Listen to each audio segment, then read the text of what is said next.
आप में से कई माताएं ऐसी होंगी जिन्होंने पशुपति व्रत भी करा होगा, कई माताएं ऐसी होंगी जिन्होंने सोमवार का व्रत भी करा होगा, कई माताएं, कई पुरुष, कई भाई, कई बहन, कई बेटियां, कई बच्चे ऐसे होंगे जिन्होंने पशुपति व्रत करा, सोमवार का व्रत करा, भगवान शंकर के मंदिर भी गए, एक लोटा जल भी रोज चढ़ाया, फिर भी हमारे कष्ट, हमारा दुख, हमारी तकलीफ नहीं कट रही। फिर भी हमारा कष्ट उतना कि उतना ही रह गया, फिर भी हमारा दुख रह गया, फिर भी हमारा कष्ट रह गया। तो आपके मन में संशय आता होगा कि मैंने इतना जल चढ़ाया, मैंने इतनी पूजन करी, मैंने सोमवार का व्रत करा, पशुपति व्रत करा, शिव जी के मंदिर गई, भजन करा, गुणगान करा, कीर्तन करा, उसके बाद भी मेरा भजन अधूरा रह गया।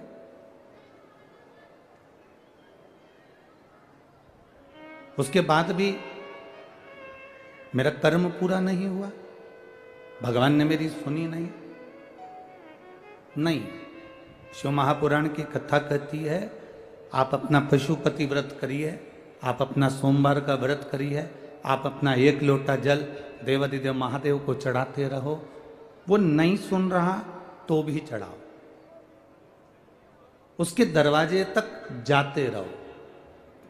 जब जब आप उसकी चौखट तक जाते रहोगे, एक लोटा जल देवादिदेव महादेव को समर्पित करते रहोगे। आज नहीं सुना कल सुनेगा, कल नहीं सुना परसों सुनेगा, पर वो सुनेगा जरूर, ये निश्चित है, वो झोली भरेगा जरूर। ये होता है।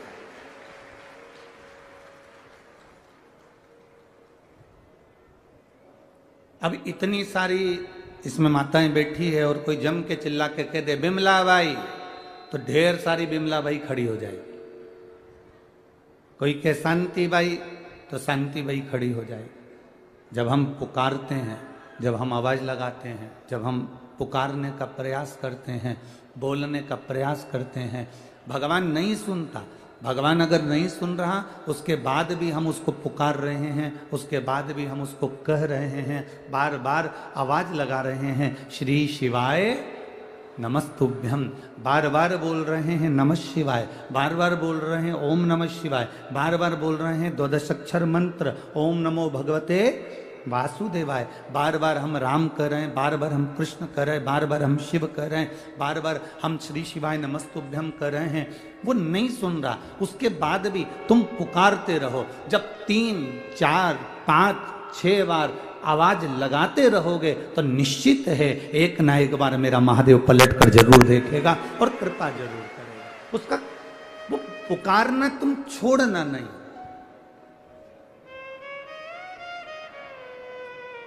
बोल बम का नारा है,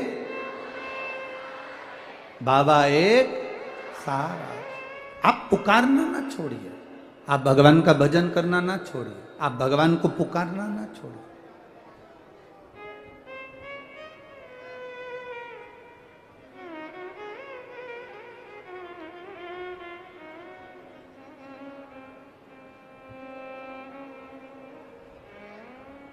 जब हम भगवान को बारंबार पुकारेंगे,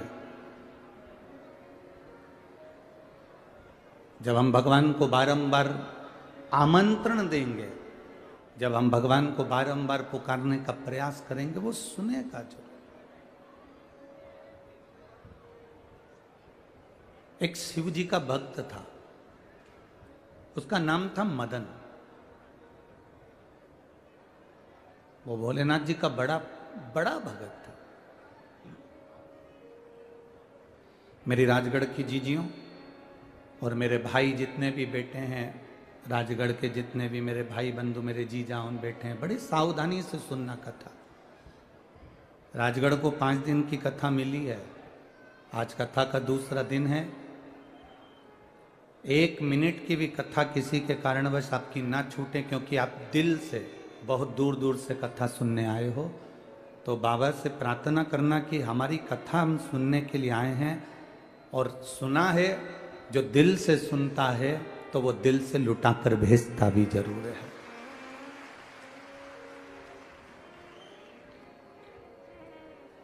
आप दिल से श्रवण करो। एक शिव जी का परम भक्त था मदन। जो भगवान शंकर का परम प्रिय भक्त है। आज तक भगवान शंकर ने उसको कभी दर्शन नहीं दिया। आज तक वो कभी भगवान शिव का दर्शन नहीं कर पाया। आज तक उसने भगवान शंकर का दर्शन नहीं करा।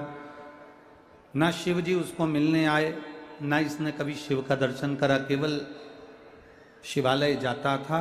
शिवालय में जाकर जो मंदिर में भक्त फूल चढ़ाकर जाते थे, उन फूल को उठा लेता था और उन फूल की पंखड़ी को निकालता था और नीचे का जो डूट होता था, नीचे का जो भाग होता था, उसको फेंक देता था और फूल की पंखड़ी से शंकर भगवान के मंदिर में शिव जी के आसपास में शंकर जी का श्रृंगार किया करता था।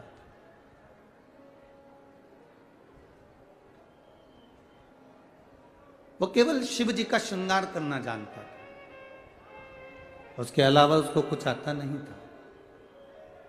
बाबा देवादिदेव महादेव का श्रृंगार करना। आप में से कई माताएं होंगी, आप में से कई बेटियां होंगी, कई भाई होंगे, कई बेटे होंगे जिन्होंने नियम बना कर रखा होगा कि शंकर जी के मंदिर में मैं जाऊंगा तो वहां पर श्रृंगार कर आऊंगा। आप में से कई माताएं ऐसी भी हैं कि भगवान को जल चढ़ाने जाती है तो वहां पड़े हुए फूल से शिव जी का श्रृंगार कर आ जाती है। आखिर क्यों? ये श्रृंगार की परिधि, ये श्रृंगार करने की एक नियम, ये श्रृंगार करने का एक क्रम, ये श्रृंगार करने का एक नियम हमारे जीवन में किसने दिया?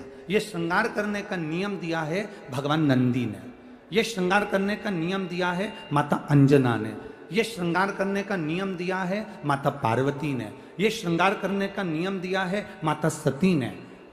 श्रृंगार करने का नियम दिया है श्री तुमरुका जी ने। तुमरुका जी भी चंचुला देवी से कहते हैं, चंचुला अगर किसी के पास में जल भी नहीं है, किसी के पास में फल भी नहीं है, किसी के पास में फूल भी नहीं है, किसी के पास में बेलपत्र भी नहीं है, तो सुन चंचुला, अगर मंदिर में पड़े हुए, मंदिर में भगवान के चढ़े हुए फूल उठाकर भी अगर उसकी नीचे की डूंठ को निकालकर उसकी पंखड़ी से भी अगर कोई देवादिदेव महादेव का श्रृंगार कर देता है तो मेरा महादेव उसकी झोलियां खुशियों से भर देता है।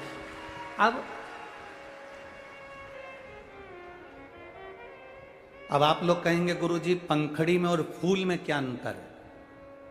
थोड़ा समझिएगा बहुत सावधानी से।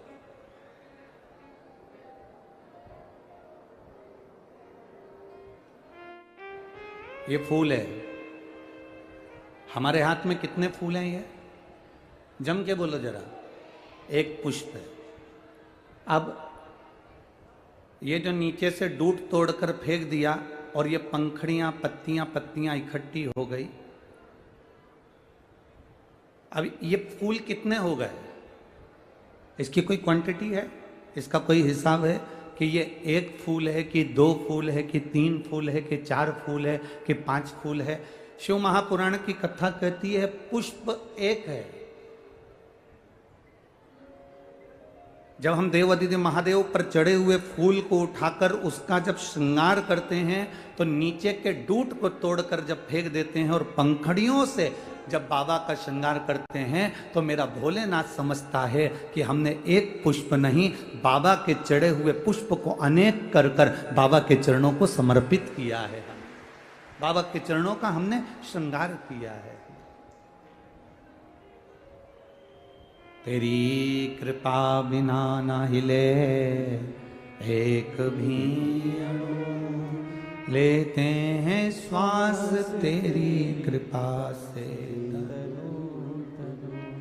अब शिव जी की कथा में स्वयं तुमरुका जी चंचुला देवी से कह रहे हैं, चंचुला देवी नहीं है आपके पास में फूल, नहीं है आपके पास बेलपत्र, नहीं आपके पास में जल, नहीं है आपके पास में फल, नहीं कोई सामग्री अगर आपके पास में है तो जो पुष्प भगवान देवादिदेव महादेव के ऊपर चढ़े हुए हैं उन पुष्प से भी, पंखड़ी से भी आप देवादिदेव महादेव का अगर श्रृंगार कर रहे हैं तो मेरा देवादिदेव महादेव आपकी मनोकामना पूर्ण जरूर करता है। ये मदन की कथा कह रही है। इस शिव भक्त मदन ने ना कभी शंकर जी को देखा, इस शिव भक्त मदन ने ना कभी शंकर जी का दर्शन किया, ना कभी आमने सामने देवादिदेव महादेव से इस शिव भक्त मदन का कभी मिलना हुआ। कभी मिलना नहीं हुआ, कभी नहीं देखा उसने। शिव कथा कह रही है, बस उसका एक काम था, भगवान देवाधिदेव महादेव का भजन। बस एक काम था उसका, शिव जी के मंदिर में जाकर शंकर जी का श्रृंगार। शिव जी के मंदिर में जाकर शंकर जी का श्रृंगार करना, केवल एक काम।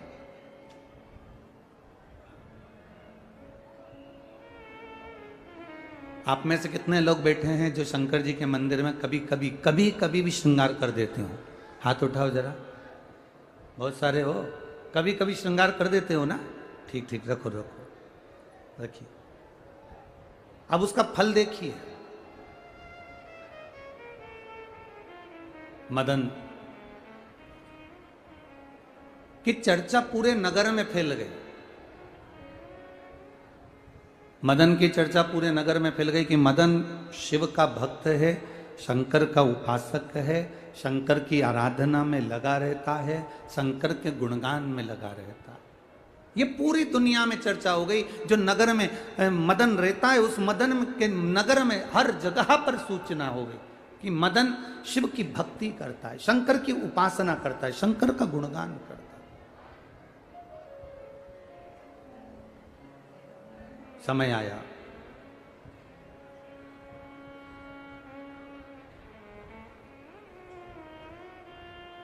नगर के राजा को सूचना मिली, और नगर के राजा को सूचना मिली तो नगर के राजा ने सूचना पाते से ही, सूचना देने वाला कौन? आप अच्छे हो, आप बुरे हो, आप कैसे हो, ये सूचना आपको नहीं पहुंचाना पड़ती। ये जितने अपने नगर के लोग रहते हैं, जितने अपने मोहल्ले के लोग रहते हैं, जितने अपने परिवार के लोग रहते हैं, ये अपने आप आपकी सूचना को जनमानस तक पहुंचा देते हैं कि आप हो कैसे, आप कैसे हो। ये सूचना जनमानस तक पहुंचाने का कार्य कर देते। कुछ कुछ लोग चप्पल की तरह होते हैं। चप्पल देखिए, पहनते हो।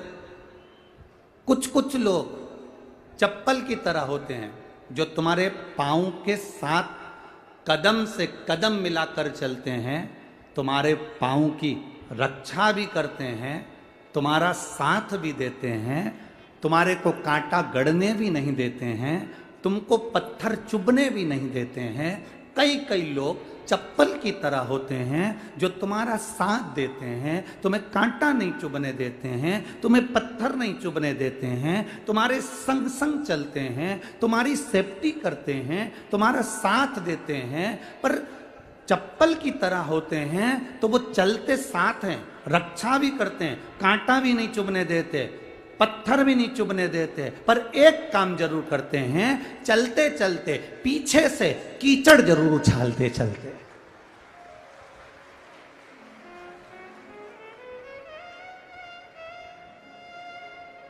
चप्पल क्या करती है? तुम्हारी सेफ्टी करती है, तुम्हें कांटा नहीं चुभने देती, तुम्हें पत्थर नहीं चुभने देती, तुम्हारा साथ देती है, कदम से कदम मिलाकर चलती है, तुम्हारा सहयोग करती है, सब कुछ करती है। पर चप्पल करती क्या है? आखिरी में चप्पल एक काम करती है कि हम जब चलते हैं तो पीछे से वो कीचड़ उछालती है। कीचड़ उछाल, कुछ कुछ की आदत ऐसी होती है, कुछ कुछ लोग संसार में ऐसे होते हैं जो तुम्हारे सामने कदम से कदम मिलाकर चलेंगे, तुम्हारा पूरा साथ देकर चलेंगे। तुम्हें लगेगा ये मेरे अपने हैं, ये मेरा साथ देने वाले हैं, ये मुझे कांटा नहीं चुभने देंगे, ये मुझे पत्थर नहीं चुभने देंगे। पर जब साथ चलते रहेंगे तो मालूम पड़ता है कि पीछे से वही कीचड़ उछालने का काम करते चलेंगे। इसलिए शिव महापुराण की कथा कहती है,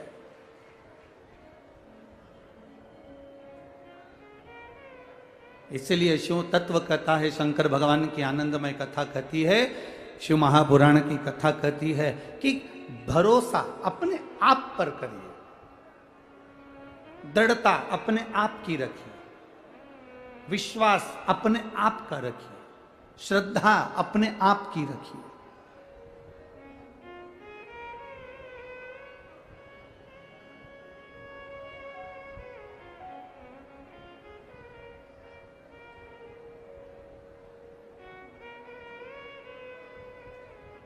अखबार खोलो तो उसमें नीचे तीसरे या चौथे पेज में अखबार के आता है शेयर मार्केट गिर गया। तीसरे या चौथे पेज पे हमेशा लिखा हुआ आता है शेयर मार्केट गिर गया।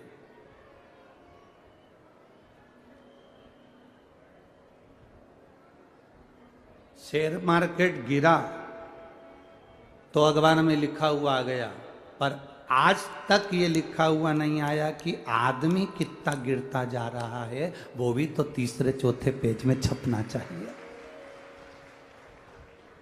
शेयर मार्केट गिर गया ये अखबार में छपा है, पर मनुष्य कितना गिर रहा है। 24 घंटे निंदा, चुगली, बुराई, अपशब्द, ताने देना, गाली देना, आड़ा टेढ़ा कहना, ये सब कुछ लगाओ। किसी ने पूछा गुरुजी ये दुनिया के लोग ताने देते रहते हैं, गाली देते रहते हैं, तो अपन क्या करें? तो हमने कहा उनका काम है नगर पालिका की, नगर निगम की, जब कचरे की गाड़ी चलती है उस ट्राली में, उस कचरे की गाड़ी में बहुत कचरा पड़ा रहता है, बहुत बदबू मारती है। कचरे की गाड़ी इतनी बदबू मार रही है, इतनी बदबू मार रही है, तो तुम करोगे क्या? तुम कचरे की गाड़ी वाले से बोलोगे मेरी दुकान के सामने खड़ा है, बदबू मार रही गाड़ी, चल निकल यहां से, आगे बढ़। तो वो नगर पालिका वाला, वो कचरे वाला, कचरे की गाड़ी वाला क्या कहेगा तुमसे? भैया हमारा तो रोज का काम है, हमें अपना काम करने दो। तो बदबू आ रही है ना, तो बदबू आ रही है तो कचरा वाला बोलेगा मुंह पे रुमाल रख लेना। बदबू आ रही है तो तेरी नाक बंद कर ले, ये तेरे हाथ में जो रुमाल है इसको मुंह पे रख ले। कचरे की गाड़ी वाला कचरा लेकर निकला है, कचरे की गाड़ी वाला कचरा ट्राली में भरकर निकला है। कचरे की गाड़ी अगर बदबू मार रही है तो कचरे की गाड़ी वाला कर रहा है कि ये तो हमारा रोज का काम है कि हम कचरा उठाएंगे, ये बदबू मारेगी, पर तुम्हारा काम है कि कचरे की गाड़ी के पीछे चलो क्यों? तुम्हारा काम है कि कचरे की गाड़ी के साथ चलो क्यों? ये तुम्हारा काम है कि कचरे की गाड़ी अगर सामने दिख रही है तो मुंह पर रुमाल रखकर, नाक बंद कर कर साइड में से निकल जाओ। उसी तरह शिव महापुराण की कथा कहती है, जब निंदा करने वाले, चुगली करने वाले, बुराई करने वाले, गाली देने वाले, अपशब्द कहने वाले, झगड़ा करने वाले, तुम्हें ताना देने वाले तुम्हें सामने से नजर आ रहे हैं तो चुपचाप मुंह पर कपड़ा रखो, साइड में से निकल जाओ। इन कचरे की गाड़ी के सामने आओ क्यों?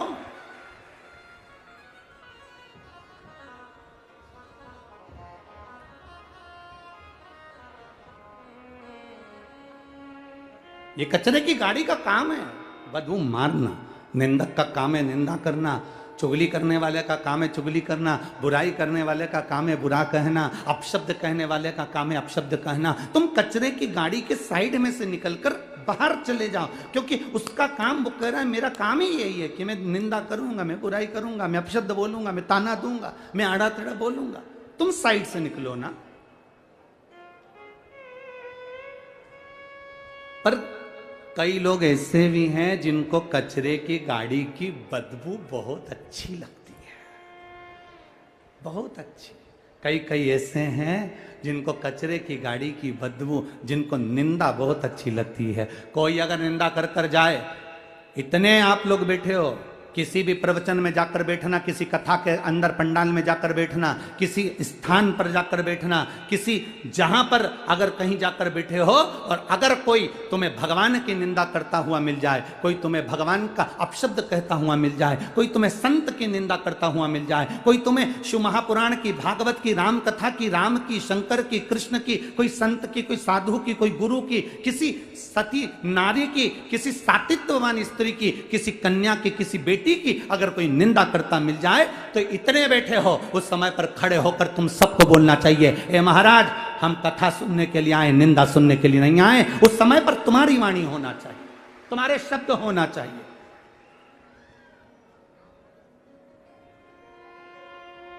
एक व्हाट्सएप पर, एक फेसबुक पर, एक यूट्यूब पर लोग निंदा लिख देते हैं और तुम उसमें कमेंट्स करना चालू कर देते हो। उसमें तुम्हें लिखना चाहिए, अपने अंदर झांक कर देखिए, बुरा जो देखन में चला, बुरा न मिलिया कोई। काला चश्मा लगाओगे तो सब काले नजर आएंगे, पीला चश्मा लगाओगे तो सब पीले दिखेंगे, नीला चश्मा लगाओगे तो सब नीले दिखेंगे। या आपके आंखों पर कौन सा चश्मा चढ़ा है उससे नजर आता है कि आप क्या देख रहे हो। आप में अगर अच्छाई भरी होगी, कई लोग कहते हैं साहब वो व्यक्ति बहुत अच्छा है, तो समझ लो वो व्यक्ति अच्छा नहीं है, आप बहुत अच्छे हो, इसलिए आपने उसकी अच्छाई देख ली है। कई लोग कहते हैं वो हमारी काकी जी है ना, बहुत अच्छी हैं, हमारी जीजी बहुत अच्छी हैं। अगर आप कह रहे हो कि वो जीजी अच्छी है, तो वो जीजी अच्छी नहीं है, आप अच्छे हो इसलिए आपको वो जीजी अच्छी लग रही है। आप अच्छे हो इसलिए आपको काकी अच्छी लग रही है। आप अच्छे हो इसलिए मामा अच्छे लग रहे हैं। आप अच्छे हो इसलिए फूफा अच्छे लग रहे हैं। आप अच्छे हो इसलिए जमाना अच्छा लग रहा है। जब हमारी दृष्टि अच्छी नहीं तो हमें कुछ भी अच्छा नहीं लगता, कुछ भी।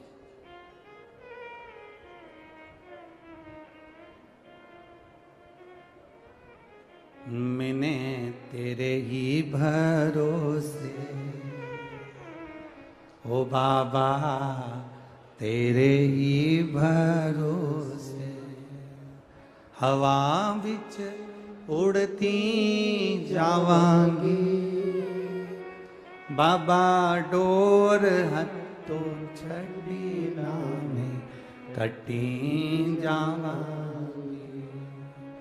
भोले मैं तेरी पतंग, शंभो मैं तेरी पतंग, हवा बिच उड़ती जावांगी, बाबा डोर हथों छड़ी नामे कटी जावांगी। मदन शिव भक्त है। राजा के पास लोगों ने जाकर सूचना दे दी कि वो तो ढोंग करता है, वो तो प्रपंच करता है, वो तो ढोंगी है।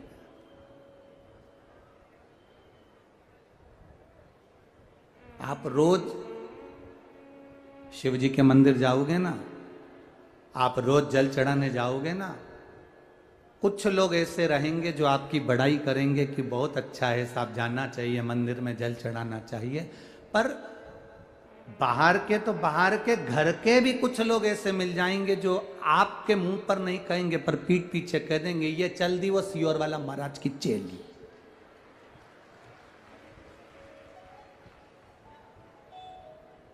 अब इसमें सियोर वाले महाराज का क्या काम था भैया? सियोर वाले महाराज की कोई चेली है क्या? नहीं, यूं कहना चाहिए ये चली देवादिदेव महादेव की चेली, सियोर वाले की चेली नहीं, बाबा की चेली है, शिव की चेली। और क्या डरना, आग लगे बस्ती में, बोलो बोलो रे राजगढ़ वालों, अपन रे हो मस्ती में। अरे तुम कहने में पीछे मत हट करो, हमने सुना राजगढ़ के लोग कहने में तो पीछे हटे नहीं, खाया बिना रह जाए। ये देखो हम तो बोले ही नहीं, तुम ही बोल दिया कि बोला बिना नहीं रहे, तो तुम तो बोल दिया करो। आग लगे बस्ती में, क्या किसको रोइए, चादर तान के सोइए। तो फिर अपने को क्या करना, कौन क्या बोल रहा है?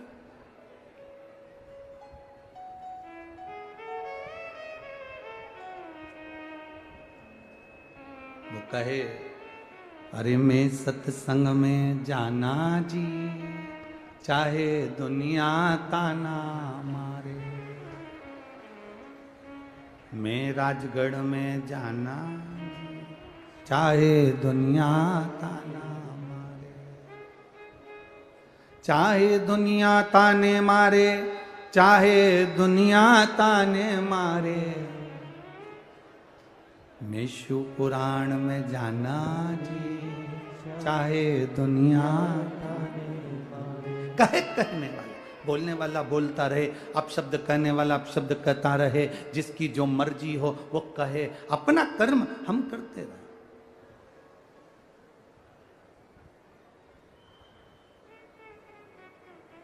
हम अपना भजन करते रहे।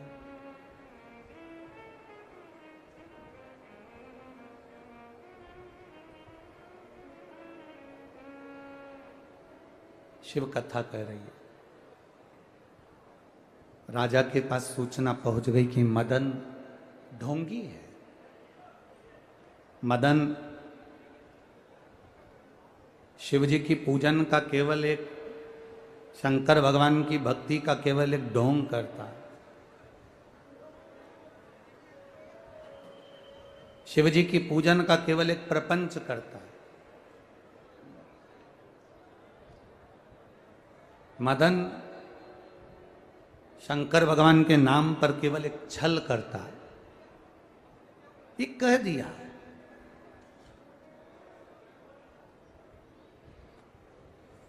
अब किसी ने कहा होगा राजा के पास में, तो राजा की बुद्धि थोड़ी तो बिगड़ेगी, थोड़ा न थोड़ा तो मन में आएगा ना कि क्या गलत गलत कहा है, वो व्यक्ति गलत।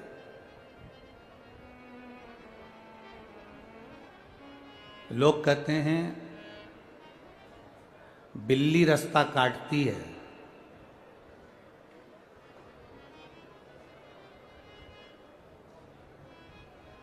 लोग दोष जो देते हैं वो बिल्ली को देते हैं कि बिल्ली रास्ता काटती है। पर शिव महापुराण की कथा कहती है इंसान का रास्ता जितना बिल्ली नहीं काटती, इंसान का रास्ता उतना इंसान काट कर चले जाता है।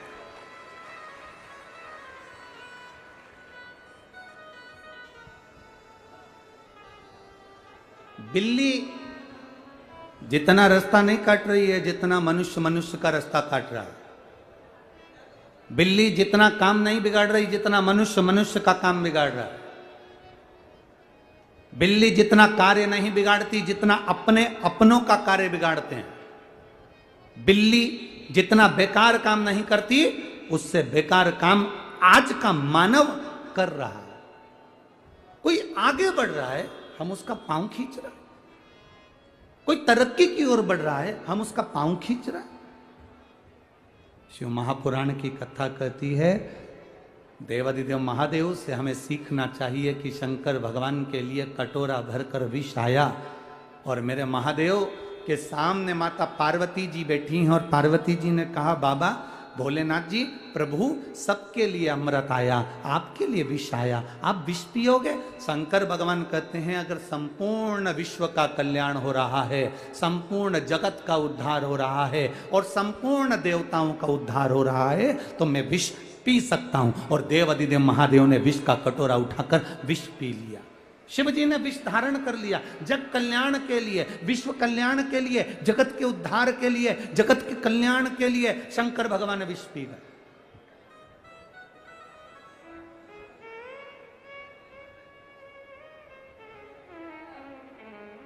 पर आज दुख इस बात का होता है कि लोग से, मनुष्य मनुष्य से ईर्ष्या रख रहा है, मानव मानव से ईर्ष्या रख रहा है। ये श्रेष्ठता नहीं।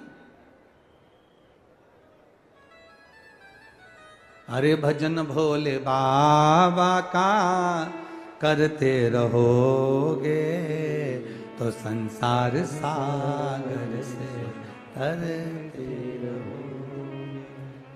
देखा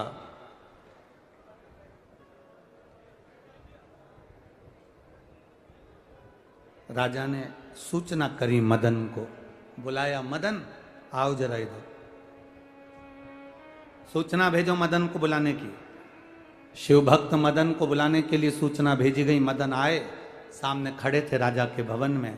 राजा ने मदन को देखकर पूछा हमने सुना है कि तुम शंकर के उपासक हो, हमने सुना है कि तुम शिव की भक्ति करते हो, हमने सुना है कि तुम शंकर का गुणगान करते हो, हमने सुना है कि तुम शिव मंदिर में रोज सेवा करने जाते हो, हमने सुना है कि शंकर के मंदिर में जो फूल पड़े रहते हैं उन फूल को उठाकर उनके पंखड़ियों को बिखेर कर तुम शंकर के शिवालय का श्रृंगार करते हो और सारी दुनिया में कहते हो कि मेरे भोलेनाथ अपने भक्त के कल्याण के लिए खुद आते हैं। राजा ने मदन भक्त से कहा भगवान नारायण जब आते हैं तो अपने पार्षदों को भेजते हैं। भगवान नारायण आते हैं तो अपने पार्षद भेजते हैं। ब्रह्मा जी आते हैं तो अपने पार्षद भेजते हैं। इंद्र आते हैं तो अपने पार्षद भेजते हैं। और तुम कह रहे हो कि शंकर भगवान तो नंदी लेकर अपने भक्त के कल्याण के लिए खुद आ जाते हैं, शिव दौड़कर आ जाते हैं। मैं कैसे मान लूं? मैं कैसे मान लूं कि शंकर भगवान दौड़ कर आ जाते हैं अपने भक्त के लिए? मदन ने कहा कि आप मानो चाहे ना मानो, पर मैं जो बोल रहा हूं, मैंने अपने पुराण से, अपने शास्त्र से, अपने वेद से, जो मैंने संतों से, मैंने गुरुओं से सुनकर रखा था कि कोई आए ना आए, पर ब्रह्मा ब्रह्म लोक में रहते हैं, भगवान विष्णु वैकुंठ लोक में रहते हैं, इंद्र लोक में रहते हैं, और भगवान शंकर मृत्यु लोक में रहते हैं। इसलिए जो करीब में रहता है सबसे पहले भाग कर वो आ जाता है अपने भक्त के उद्धार के लिए।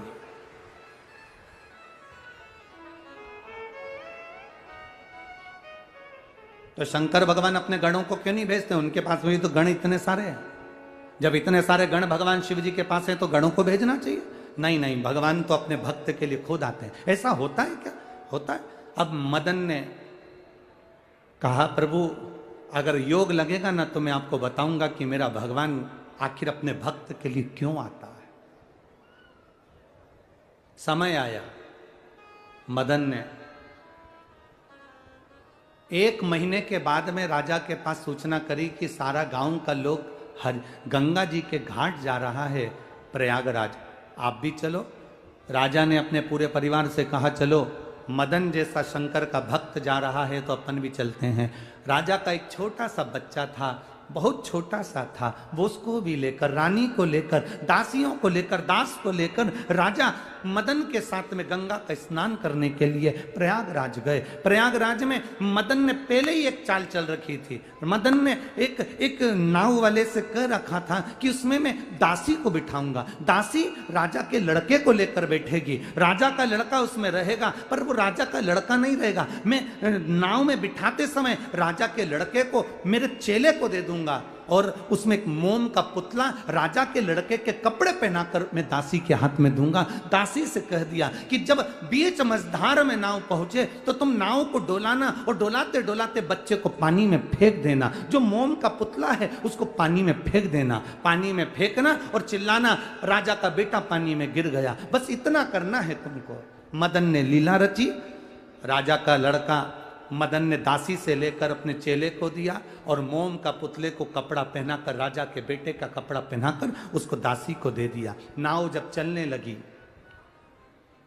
एक नाव में दासी बच्चे को लेकर बैठी थी, दूसरे नाव में राजा रानी बैठे थे। नाव चली, दोनों नाव बराबर पर पहुंची। पहुंचते से ही उस दासी की नाव डोलने लगी, और डोलते डोलते बच्चा पानी में गिर गया। चिल्लाकर दौड़ी, अरे महाराज तुम्हारा बेटा गिर गया, महाराज बेटा गिर गया। इतने में तो महाराज उड़ देखे ना पूर देखे, तुरंत पानी में कूद गए। कूदते से ही उन्होंने बच्चे को बचाया, लेकर बाहर आए। आते से देखा कि ये तो मेरा बेटा नहीं, ये तो मोम का पुतला है। इतने में मदन सामने खड़ा था, हंस रहा था। तो राजा ने पूछा, तुमने ये क्या करा? मेरी हंसी उड़ाने के लिए करा? मदन कहते हैं, महाराज मैंने हंसी नहीं उड़ाई है, मैंने तो आपको उस समय का जवाब आज दिया है कि भगवान शंकर अपने गणों को नहीं भेजते, स्वयं आते हैं। उसका कारण केवल ये है, जब आपका खुद का लड़का पानी में गिरा तो आपने मंत्रियों को आवाज नहीं लगाई, आपने नौकरों को आवाज नहीं लगाई, आपने दासों को आवाज नहीं लगाई, आपने सैनिकों को आवाज नहीं लगाई। अपने लड़के को निकालने के लिए आप खुद कूद गए। ऐसा मेरा भोलेनाथ है, अपने भक्त को बचाने के लिए खुद कूद जाता है। ये शिव है, ये शंकर है, ये ओघड़ी है, ये कृपालु दयालु मेरा देवाधिदेव महादेव है।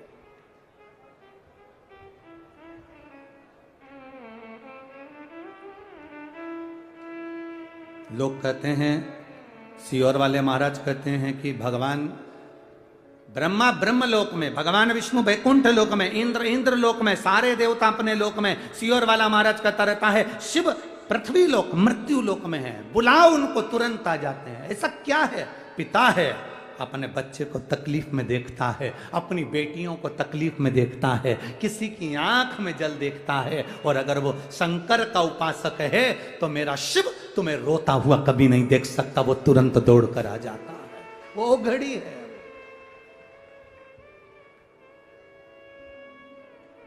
वो ओघड़दानी है, सहज नहीं है। अपने स्थान पर बैठकर भगवान शिव से अपने मन की बात बड़े भावों के साथ बड़ी उदारता के साथ, आनंद के साथ भगवान शिव से अपने हृदय की बात भाव से कहें।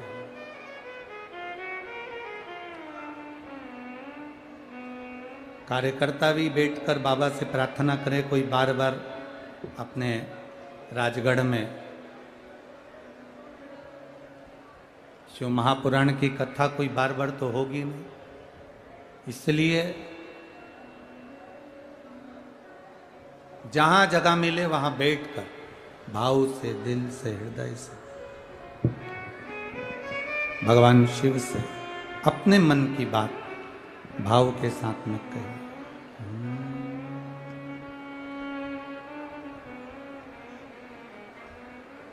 श्री शिवाय नमस्तुभ्यं, श्री शिवाय नमस्तुभ्यं, श्री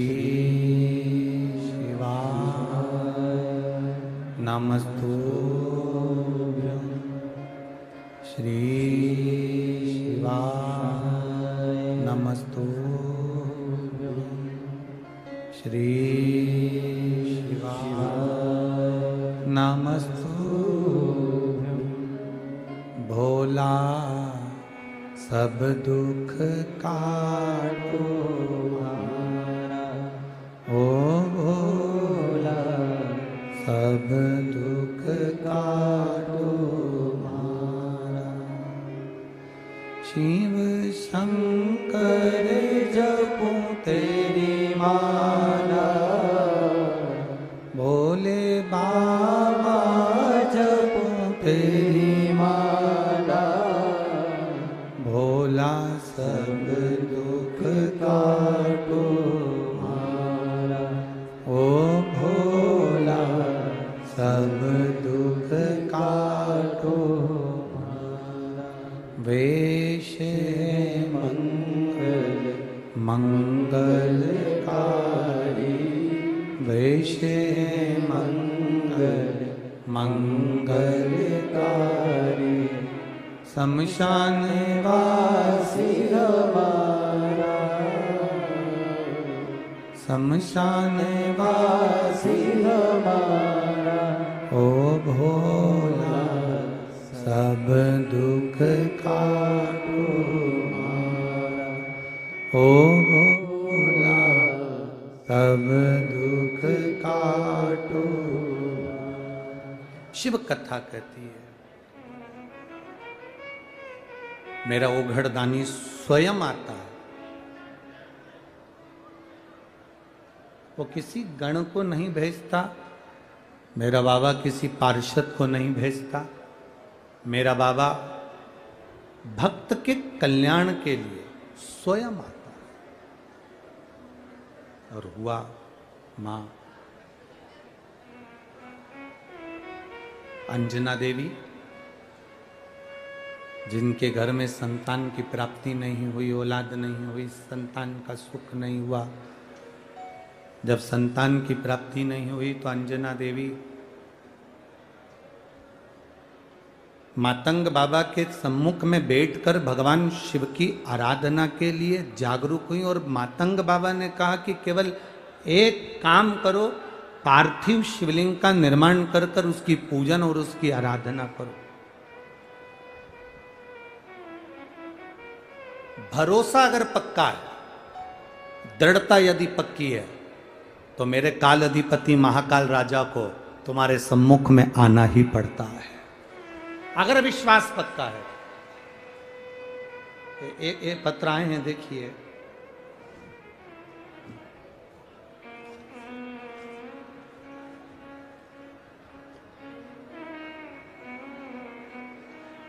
सुषमा सक्सेना, उद्धव नगर राजगढ़ की रहने वाली हूँ। कहीं बैठी हो तो हाथ हिला सकती हैं। सुषमा सक्सेना, उद्धव नगर राजगढ़, कहीं बैठी आप ही हैं, हाथ हिला दो। गुरुदेव, मेरे पेट में अचानक दर्द हुआ, यहाँ दिखाने के बाद हम लोग भोपाल दिखाने के लिए गए। वहाँ पर MRI कराई गई और मेरी जो रिपोर्ट थी उस रिपोर्ट में कैंसर बता दिया गया। परिवार के लोग घबरा गए एकदम कैंसर सुनकर। डॉक्टर ने कहा कि ऑपरेशन अभी ही करना पड़ेगा।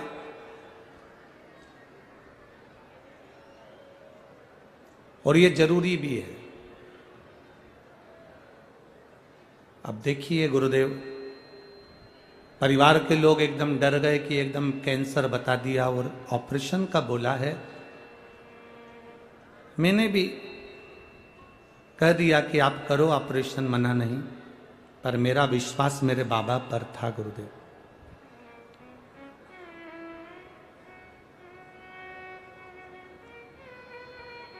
डॉक्टरों ने जो कैंसर बताया था उसका ऑपरेशन किया और ऑपरेशन करने के बाद में जब कीमो आदि की बारी आई तो दूसरी बार कैंसर की जांच फिर कराई। तब तक गुरुदेव मैं भी श्री शिवाय नमस्तुभ्यम बोलती रही, शंकर जी पे चढ़ा हुआ जल मंगवाकर आचमन करती रही। और बाबा की कृपा का मैं क्या गुणगान करूं गुरुदेव।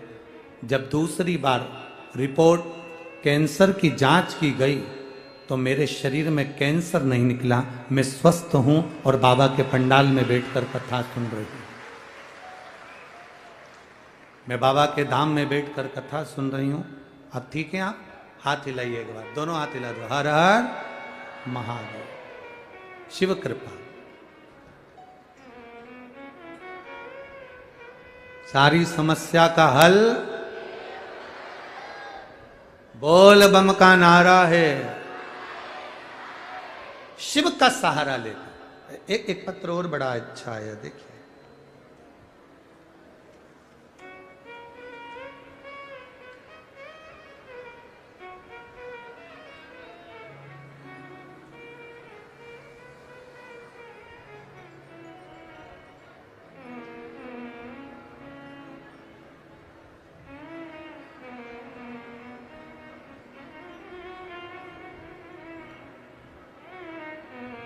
नौरंगबाई जायसवाल राजगढ़ जिले के पानिया गांव से आई हूं। कहीं बैठी हैं नौरंगबाई जायसवाल? राजगढ़ जिले के पानिया गांव से आई हूं। कहीं बैठी हो तो हाथ हिला सकती हैं। जहां कहीं भी बैठी हो, नौरंगबाई जायसवाल दिख गई क्या? अच्छा इधर है, ठीक है। माँ हाथ हिला दो, माँ एक बार। मैं नौरंगबाई जायसवाल राजगढ़ जिले के पानिया गांव से आई हूं गुरुदेव। मेरा बेटा योगेश जायसवाल जो आर्मी की तैयारी कई बार कर चुका है पर सिलेक्शन नहीं हो पा रहा था, तब मैं 2022 से शिव महापुराण की कथा सुनना चालू करी हूं गुरुदेव।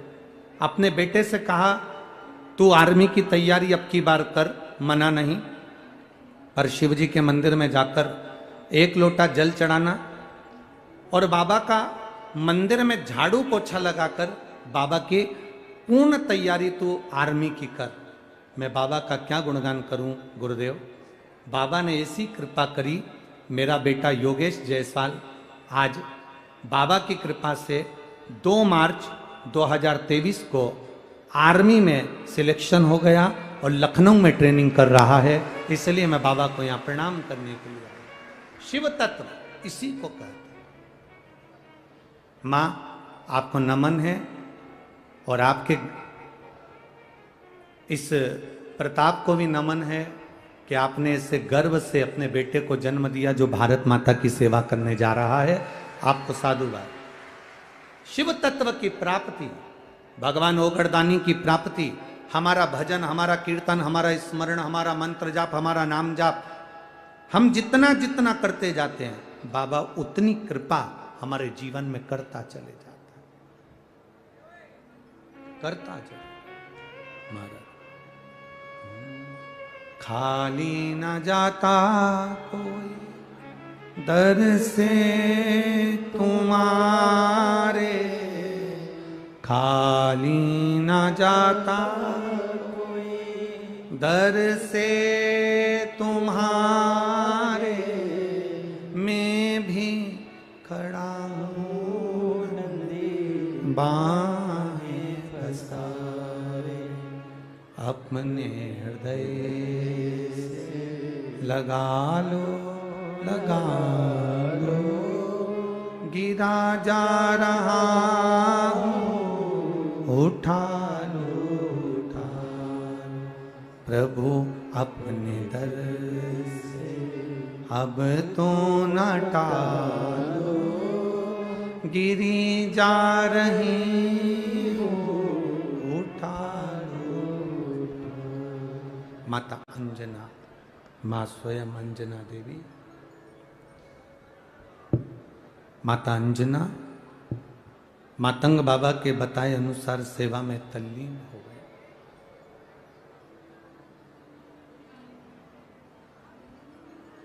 लोग कहेंगे क्या मिलता है शंकर भगवान को जल चढ़ाने से, लोग कहेंगे क्या प्राप्त होता है देवाधिदेव महादेव की अर्चना करने से। ये मेरा विश्वास कहता है, ये हमारा भरोसा कहता है। आप इतने पंडाल भर भर के इतने भक्त राजगढ़ की पावन धरा पर आए हैं, ये मेरा विश्वास कहता है कुछ ना कुछ, अगर आपने एक बार पशुपति व्रत करा होगा या शिवजी के मंदिर में जाकर एक लोटा जल चढ़ाया होगा, तो ये मेरा भरोसा कहता है कि बाबा ने कुछ ना कुछ तुम्हारा कार्य किया जरूर होगा, ये निश्चित है। खाली नहीं छोड़ता,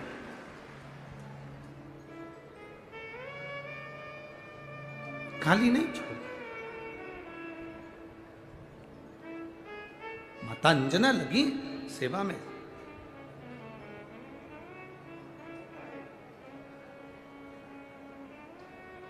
पार्थिव शिवलिंग का निर्माण करना, उसका पूजन करना। महाराजा केसरी पुष्प लेकर आते, बेलपत्र लेकर आते, शमी पत्र लेकर आते, अंजना माता को देते, अंजना माता शिव जी को समर्पित करती।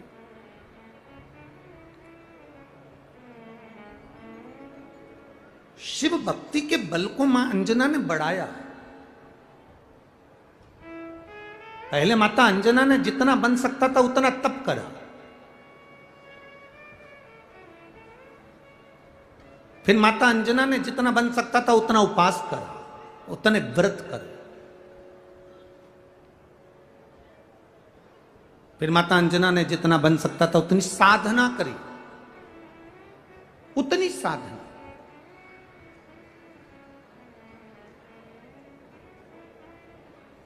फिर माता अंजना ने देख लिया मैंने तप करा, मैंने साधना करी, मैंने आराधना करी, पर देवाधिदेव महादेव प्रसन्न नहीं हुए। तब माता अंजना ने सबसे सरल तरीका निकाला। और जीजियों, मेरे बहन मेरे भाई जितने भी आस्था चैनल पर कथा सुन रहे हैं, जितने फेसबुक यूट्यूब पर कथा श्रवण कर रहे हैं, ये तेज शिव महापुराण की कथा को जब आप श्रवण कर रहे हैं राजगढ़ की पावन धरा पर, आप भी अपने भीतर ये बात उतार लेना, अगर व्रत से मेरा महादेव प्रसन्न नहीं हो रहा, तुम्हारे तप करने से मेरा महादेव प्रसन्न नहीं हो रहा, तुम्हारी साधना करने से मेरा महादेव प्रसन्न नहीं हो रहा, तुम्हारी आराधना करने से अगर मेरा महादेव प्रसन्न नहीं हो रहा, तो एक नियम बना लो, किसी भी शिवालय में जाकर उस शिवालय में अगर कोई कचरा पड़ा हो, उस शिवालय में कोई निर्माल्य पड़ा हो, उस शिवालय में पानी ढुला पड़ा हो, तो अपने हाथ से उस शिवालय की सफाई करना प्रारंभ कर दो। बाबा तुम्हारे जीवन का दरिद्र साफ कर दो, तुम्हारे जीवन का कष्ट भगवान स्वयं साफ कर देगा। आप एक नियम बना लो कि अब मेरे को ये करना।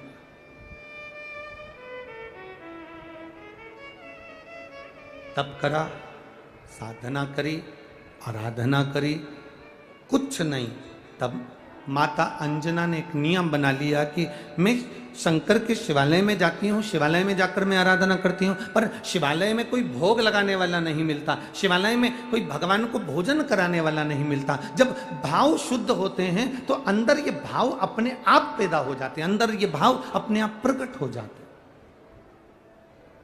अब अंजना माता ने क्या करा, रोज प्रतिदिन बाबा के लिए एक सुंदर पकवान बनाकर मां अंजना बाबा के सामने लेकर जाती और भोग लगाती। एक बार हमने भी आप लोगों से कहा था, मान लो अगर 10 साल हो गए, 12 साल हो गए, 15 साल हो गए और 20 साल हो गए और संतान का सुख नहीं है, उदास नहीं होना, कभी प्रयास करना कि सोमवार की अष्टमी का दिन हो, बेलपत्री की छांव हो, उस बेलपत्री की छांव के नीचे किसी ब्राह्मण ब्राह्मणी को उसके बच्चे के साथ गोदी में बिठवाकर मीठे का भोग, भगवान का चढ़ा हुआ, शंकर भगवान को भोग लगा हुआ खीर आदि हलवा प्रसाद जो भी हो वो उसको खिला दें, और उसका जो बचा हुआ थोड़ा सा भाग है, थोड़ा सा अंश मात्र है, वो भाग दोनों पति पत्नी उस बेलपत्री की छाया में बैठकर उसको खा ले।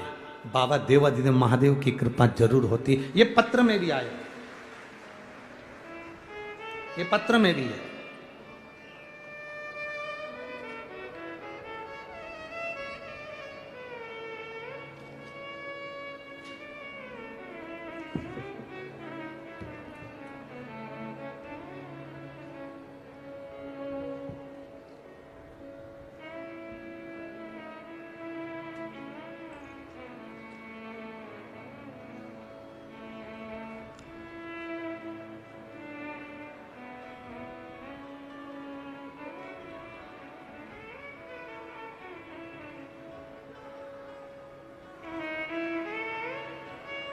मैं रोली शर्मा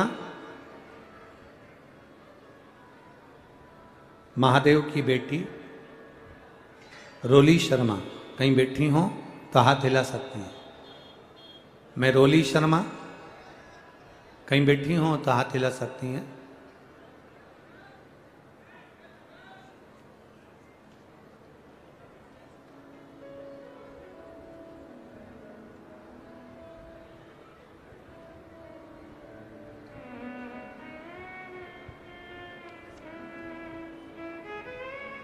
गुरुदेव 12 साल हो गए थे, संतान का सुख नहीं था। मैं क्या वर्णन करूं, डॉक्टरों का कहना था कि आपके घर में संतान का सुख नहीं है क्योंकि दोनों को तकलीफ है, इसलिए संतान का सुख नहीं होगा। तब टीवी पर शिव महापुराण की कथा सुनना प्रारंभ करी, पशुपति व्रत करा। आपने बेलपत्री के वृक्ष के नीचे ब्राह्मण ब्राह्मणी के जोड़े को भोजन का कहा था। बाबा देवाधिदेव महादेव की कृपा से वो उपाय किया और बाबा की कृपा से मेरा 3 महीने में गर्भ ठहर गया और 12 साल के बाद मेरे घर में संतान ने जन्म लिया। मैं बाबा को यहाँ प्रणाम करने के लिए। रोली शर्मा, कहीं बैठी हो तो हाथ हिला सकती है। दिख गई क्या? कहाँ है? दूसरे पंडाल में है। अच्छा अच्छा, हाथ हिला दो एक बार रोली शर्मा जी। बच्चे को लाए हो तो थोड़ा सा ऊंचा कर दो। लाई हुई है, थोड़ा सा ऊंचा कर दो बच्चे को तो कैमरे में आ जाएगा। मैं रोली शर्मा 12 साल के बाद जब डॉक्टर भी हाथ टेक दिए गुरुदेव, डॉक्टरों ने मना कर दिया, तब मेरे बाबा ने मेरी गोद भरी है और 12 साल के बाद मुझे संतान दी है। ये शिव कृपा, ये उदारता शंकर की। शिव कृपा, उसकी उदारता साधारण नहीं। आपका भजन, आपका विश्वास, आपकी दृढ़ता ये खाली नहीं जाती। आप आए जरूर हो, ये इतने सारे भगत लोग, कई लोग धूप में बैठे हैं, पंडालों में जगह नहीं है, इसलिए लोग बाहर छाता लगा लगा के रोड पर धूप में, क्योंकि सारे पंडाल यहाँ से लेकर वहाँ तक सब भरे पड़े हुए हैं, तो लोग धूप में रोड पर अपना अपना छाता लगाकर पन्नियां बांधकर धूप में बैठे हो, पर इतना विश्वास रखना तुम भले धूप में बैठे हो पर मेरे बाबा की शरणागति से खाली नहीं जाओगे, वो झोलियां भर कर जरूर भेजोगे, निश्चित। खाली नहीं भेज सकता, उसका भरोसा। मां अंजना ने बस नियम बनाया, देवादिदेव महादेव को भोग लगाना है, शिव भूखे रह जाते हैं, शंकर भगवान को भोग नहीं लगता, मैं नियम बनाती हूं। अंजना देवी ने विचार कर लिया कि मैं शंकर भगवान को भोग लगाऊंगी। अब तुम भी एक नियम बना लो कि मैं शिव जी के मंदिर में एक लोटा जल चढ़ाऊंगी। तुम भी एक नियम बना लो कि मैं शंकर भगवान के मंदिर में एक चावल का दाना शंकर को समर्पित करूंगी। मैं शंकर के मंदिर में जब भी जाऊंगी तो शिवालय के मंदिर में जाकर सफाई करूंगी।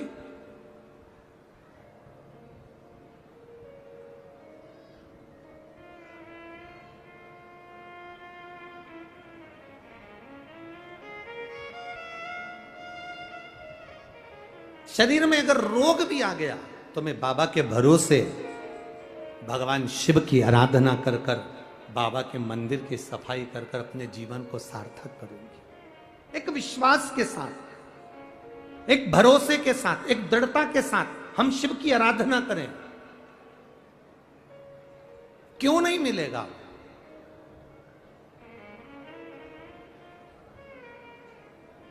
क्यों नहीं प्राप्त होगा? माता अंजना प्रसाद तैयार करती, बाबा को भोग लगा। हम पहले भी कथा में कहे, पशुपति व्रत करने वाली माताओं से निवेदन है, आप बाजार से प्रसाद को खरीदे ना। पशुपति व्रत का नियम अगर आपने लिया है तो घर में, अपने घर के अंदर प्रसाद का निर्माण करें। अपने घर के अंदर खीर बनाए, हलवा बनाए, मीठा चावल बना लो, मीठा भात बना लो, मीठी खीर बना लो, जो तुम बना सकते हो। मीठे का प्रसाद अपने घर में बनाओ। और पशुपति व्रत करने वाली माता इतना याद रखना कि कढ़ैया में, भगोनी में, पात्र में जितना तुमने बनाया है वो सारा की सारा मंदिर में जाना चाहिए। उसके घर के अंदर ये नहीं कि मैं आधा प्रसाद ले जाती हूँ, आधा घर में छोड़ जाती हूँ तो बच्चों के काम आ जाएगा। ना ना ना, अगर तुमने प्रसाद के हिस्से घर के अंदर ही कर दिए तो वो पशुपति व्रत तुम्हारा स्वीकार नहीं होता। तुमने जो प्रसाद बनाया है, इसलिए शिव महापुराण की कथा कहती है उतना ही बनाओ जितना तुम्हें मंदिर ले जाना है, उतना ही प्राप्त बनाकर ले जाओ जितना तुम्हें मंदिर के अंदर ले जाना है। ये नहीं कि कढ़ैया में ज्यादा बन गया तो आधा घर में छोड़ गई, आधा मंदिर में ले गई, आधा घर में छोड़ दिया और आधा मंदिर ले गई, तो प्रसाद के दो हिस्से तो वहीं पर हो गए, प्रसाद के हिस्से वहीं की वहीं हो गए। इसलिए वो पशुपति व्रत भगवान स्वीकार नहीं करते। आप हलवा बनाया है उतना बनाओ जितना मंदिर में जाकर 3 हिस्से हो जाएं। खीर बनाई है उतना बनाओ जितना मंदिर के अंदर जाकर 3 हिस्से हो जाएं। मीठा चावल बनाया उतना बनाओ जितना मंदिर के अंदर जाकर 3 हिस्से हो जाएं। पात्र में रख कर नहीं जाना कि मेरे बच्चों के लिए रख जाती हूँ, पति के लिए रख जाती हूँ, परिवार वालों के लिए रख जाती हूँ, तो वो 2 हिस्से हो जाएंगे। 2 हिस्से हो गए, फिर उस प्रसाद का कोई मतलब नहीं, उसकी कोई मूलता नहीं। कई माताएं कहती हैं हमने 2 बार पशुपति व्रत करा गुरुजी, भगवान ने हमारी क्यों नहीं सुनी? हम कहते हैं वो आए नहीं, सुबह हो गई, मेरी पूजा की थाली धरी की धरी रह गई। क्यों नहीं आए? कभी विचार करना, जरूर मेरी पूजा में कोई ना कोई कमी रह गई। हमारी आराधना में, हमारी साधना में, हमारी पूजन में जरूर कुछ ना कुछ कमी है। इसलिए मेरा विश्वनाथ, मेरा शंभु, मेरा महाकाल, मेरा वैद्यनाथ, मेरा कुबेर भंडारी तुम्हारी झोली भरने नहीं पहुंच पाया। कुछ कमी है हमारे विचारों में, हमारी सोच में, हमारे विश्वास में कमी जरूर है।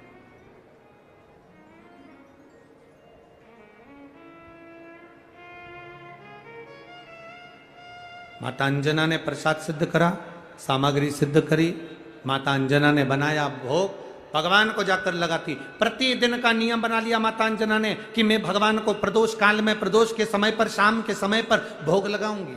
ये हमारे यहाँ शास्त्र सम्मत कथा है। शिव महापुराण की कथा आज भी कहती है महाराज, शंकर भगवान का चरित्र वर्णन करता है। पहले हमारे यहाँ सनातन धर्म में, हिंदू धर्म के अंतर्गत हमारे यहाँ पक्षी का दाना निकालते थे, मछली के लिए दाना निकालते थे, नदी में डालने के लिए, चींटी के लिए दाना निकालते थे। हमारे यहाँ गाय की रोटी निकालते थे, कुत्ता की रोटी निकालते थे। ये हमारे सनातन धर्म में जो चीजें चली आ रही हैं, ये कोई अलग नहीं है, इसको हमारे सनातन धर्म में लिया गया है।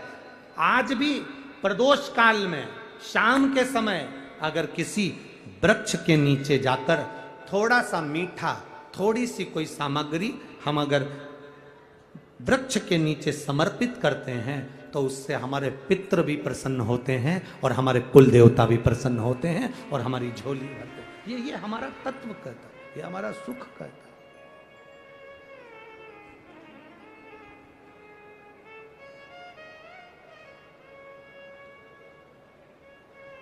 देखिए,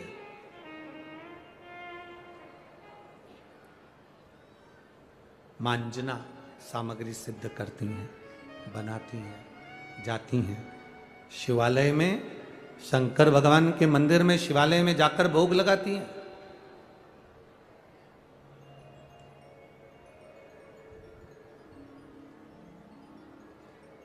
भोग लगाया, प्रणाम करा, आई वापिस। करते करते समय निकल गया।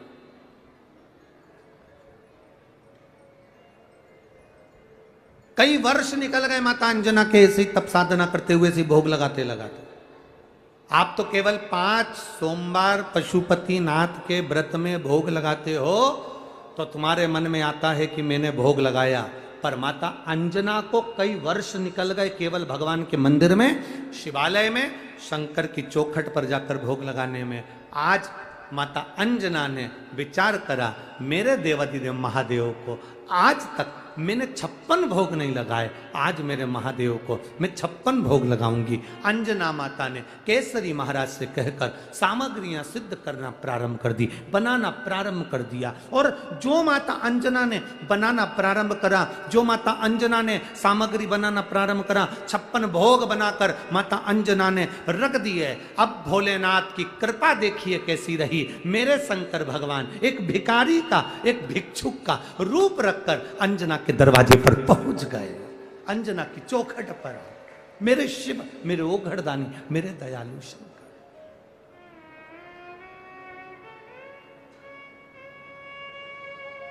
अब बूढ़े भिखारी का रूप रखकर, बूढ़े भिक्षुक का रूप रखकर दरवाजे पर पहुंचे, द्वार पर पहुंचकर अलख लगाई। और यही हमारा जीवन, यही हमारी सार्थकता। बचपन में अपने बच्चों को हम 2 चीजें देते हैं। एक, बच्चे को कोई गिफ्ट दिलाते रहते हैं, जन्मदिन पर उपहार दिलाते रहते हैं, कोई सामग्री अपने बच्चों को देते रहते हैं। शिव महापुराण की कथा कहती है, अपने बच्चों को आप बचपन में उपहार दिलाएं ना दिलाएं चलेगा, पर शिव महापुराण की कथा कहती है अपने बच्चों को बचपन में हमारे सनातन धर्म के संस्कार जरूर दिलाएं, जिससे आने वाली पीढ़ियां संस्कारित बनती चली। आप उपहार दें ना दें,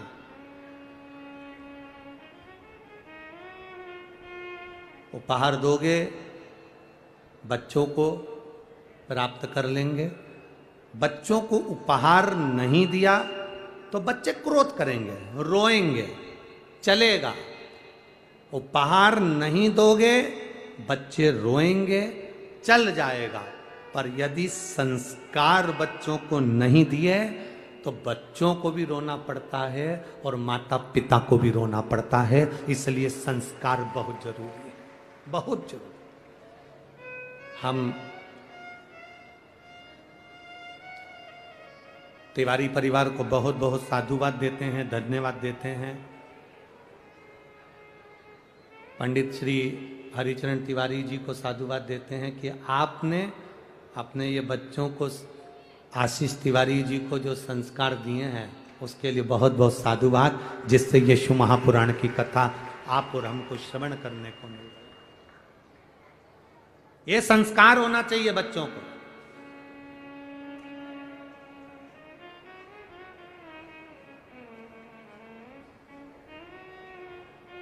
मर्यादा में रहना, मर्यादा में बोलना, सबके प्रति आदर का भाव रखना, ये संस्कार होना चाहिए।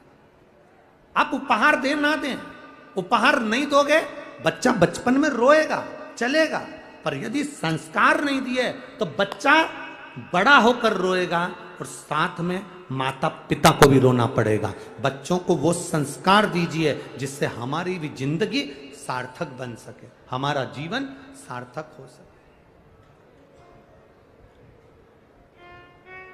कितना कितना विचित्र काम है। जरा देखिए, पांडवों को जो संस्कार मिले और कौरवों को जो संस्कार मिले, दोनों में अंतर था महाराज, बहुत अंतर,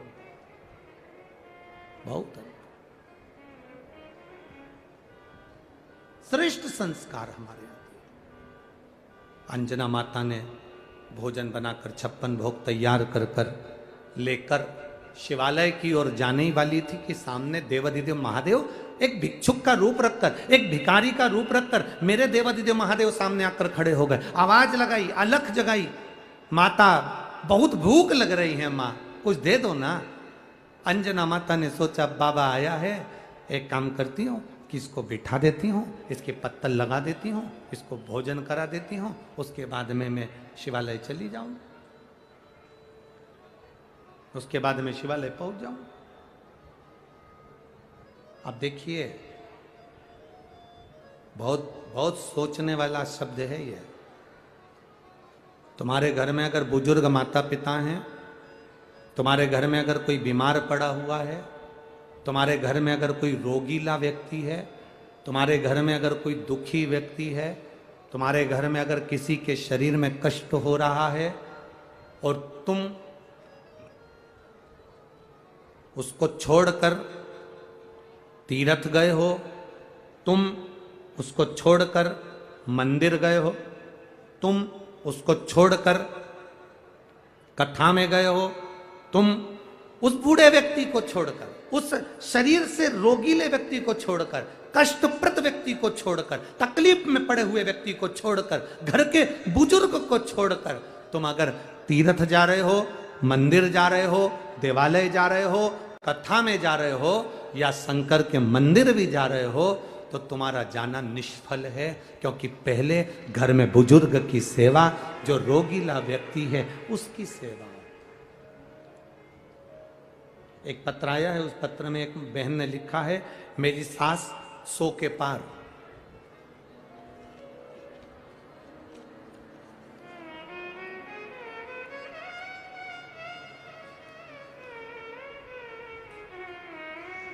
शंभो शरण बड़ी मागो घड़ी रे घड़ी, दुख काटो दया दर्शन शंभो शरण बड़ी मागो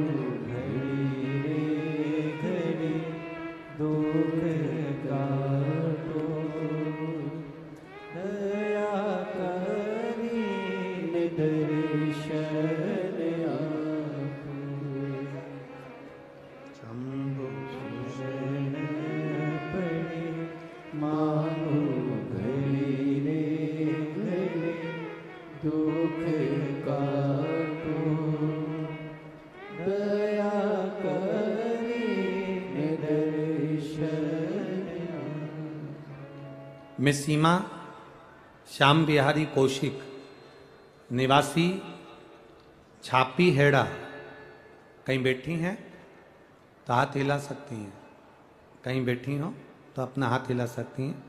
मैं सीमा श्याम बिहारी कौशिक, निवासी छापी हेड़ा। गुरुजी कहीं बैठी हैं, उनके साथ तो माता जी आई हैं। पहले तो ताली बजाकर उनका सम्मान करो। 100 वर्ष से ज्यादा की उम्र की हैं। 100 वर्ष से ज्यादा की उम्र, और पलंग पर रहती थी, लीवर डैमेज पेशेंट हैं, 15 वर्ष से उनका इलाज चल रहा है। पर उन्होंने एक ही बात कही थी कि मैं जिस दिन शिव पुराण की कथा सुनूंगी ना, बस भगवान से प्रार्थना करती हूं कि पंडाल में पहुंच जाऊं। 100 वर्ष की उम्र के ऊपर हैं, और कल उन्होंने संकल्प लिया था कि कुछ भी हो जाए मुझे शंकर की कथा सुनना है। लीवर डैमेज है, पेशेंट हैं, 15 वर्ष से इलाज चल रहा है, और कल बाबा पर चढ़ा हुआ जल पीकर ऐसी हो गई कि आज 100 साल से ऊपर की होने के बाद, बीमार होने के बाद भी कथा के पंडाल में कथा सुनने के लिए आई।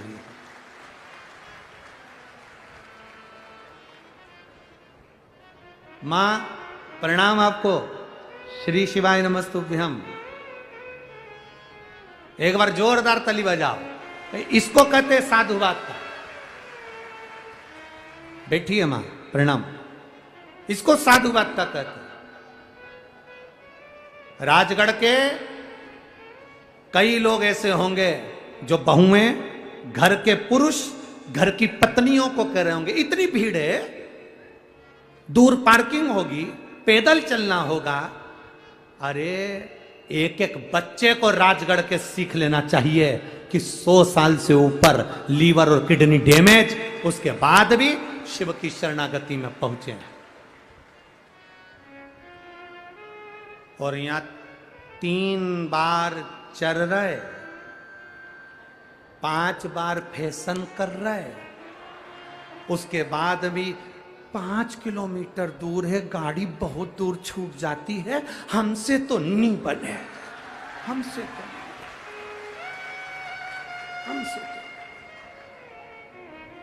और फिर इतने में किसी ने यही 6 किलोमीटर दूर शादी की पत्रिका दे दी और कोई गार्डन में भोजन, तो 2 घंटे से पेंसिल से लाइन खींच के डब्बा भर के जूड़ा मूड़ा बांध के तो फिर गई। फिर तो किसी को भी नहीं देखे, दूर भी नहीं, फिर तो निपटा है।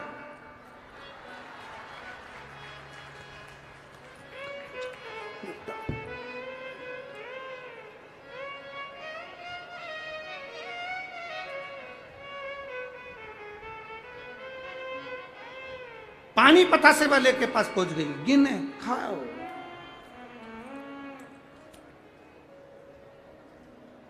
बोल रही मैंने तो 3 ही खाई। पति भी बोल रहा नागिन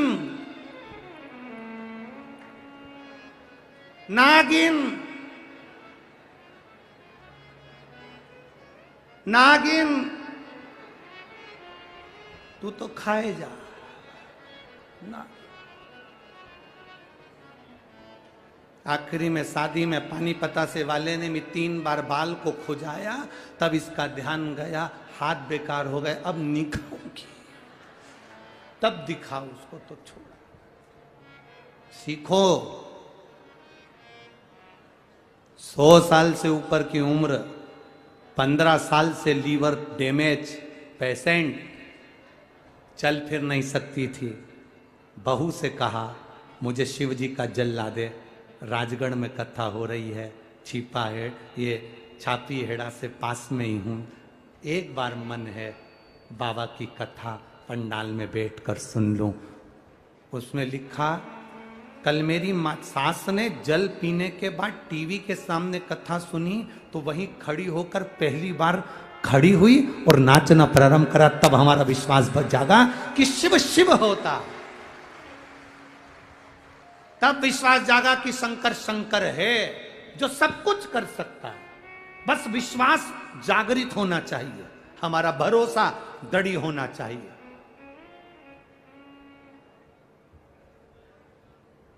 एक भरोसा जागृत हो। हमने पहले भी कथा में कहा, आज फिर कहते हैं, सोने की रकम पहन कर आओगे तो तुम पर चोर की नजर होगी, तुम्हारी सुंदरता होगी तो लुच्चों की नजर होगी, और अगर गले में रुद्राक्ष और तुलसी की माला होगी तो महादेव की नजर होगी, महादेव की नजर। इसलिए निवेदन है, शिव महापुराण की कथा में आने वालों से हम प्रार्थना करते हैं, निवेदन करते हैं, कुबेरेश्वर धाम आने वालों से प्रार्थना करते हैं, महाकाल के मंदिर में जाने वालों से प्रार्थना करते हैं, काशी में जाने वालों से प्रार्थना करते हैं, शंकर के मंदिर में जाने वालों से प्रार्थना करते हैं, और शिव महापुराण में आने वालों से प्रार्थना करते हैं, अपने गले में, अपने तन पर सोने की माला पहनकर मत आओ, कोई कीमती सामान लेकर मत आओ, क्योंकि मेरे महादेव के लिए तो आप ही कीमत वाले हो, सोने की रकम कीमत वाली है। मेरे महादेव के लिए आप कीमती हो, आप कीमत वाले हो।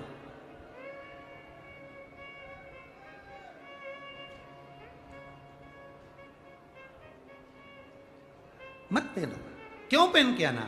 ढेर सारा सामान। और देखो, आप तो मालवा के रहने वाले हो, और इस पवित्र राजगढ़ की भूमि के नज़दीक में सेमली धाम है, जहाँ के परम पूज्य संत श्री कमल किशोर जी नागर हैं, जिन्होंने पूरे मालवा का एक इतिहास रचा है। परम पूज्य संत श्री कमल किशोर जी नागर जी, जो पूरे मालवा का एक इतिहास रचे हैं, गौ माता की सेवा, संत सेवा, गुरु सेवा, साधक सेवा और जीव की सेवा, ये उन्होंने सिखाया। उन्होंने सिखाया कि ये आडंबर की जरूरत नहीं, ये दिखावे की जरूरत नहीं। तो वो शिव के भक्त हैं, वो भी एक ही बात कहते हैं कि आडंबर मेरे शंकर को प्रिय नहीं है, आडंबर की प्रियता मेरे भोलेनाथ को नहीं।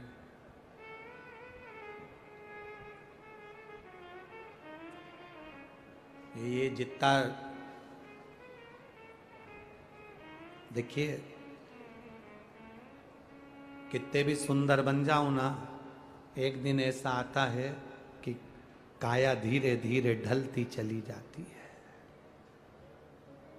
शरीर बूढ़ा होता है, व्यक्ति की ताकत बूढ़ी होती है, राज सत्ता भी बूढ़ी होती है,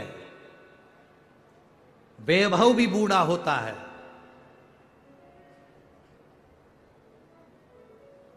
शरीर भी बूढ़ा होता है, शरीर की सुंदरता भी बूढ़ी होती है। पर शिव महापुराण कहती है, भक्त की भक्ति कभी बूढ़ी नहीं होती।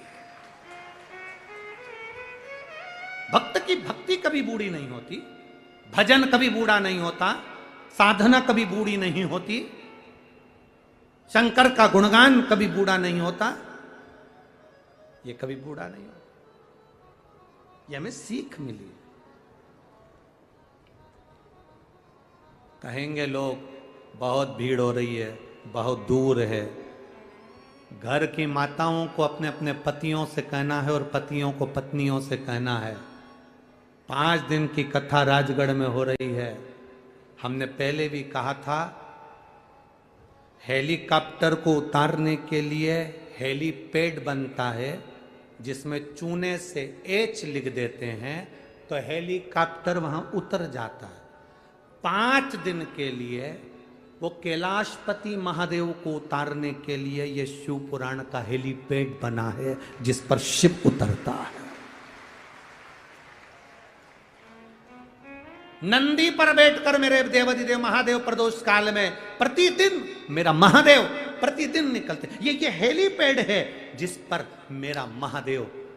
लोग कहते हैं, महाराज जी आप कहते हो कि शिव महापुराण की कथा में शंकर जी सुनते हैं, शिव महापुराण की कथा होती है, वहां भगवान आते हैं और भंडार भर के 3 महीने में मनोरथ पूर्ण कर देते हैं, लोगों की गोदी भर देते हैं, झोली भर देते हैं, ऐसा क्या है? तो उसका कारण केवल इतना सा है, हेलीपैड पर हेलीकॉप्टर उतरता है और शिव महापुराण के पंडाल देखकर मेरा महादेव उतरता है और कृपा कर चले जाता है। ये उसकी करुणा, ये उसकी उदारता।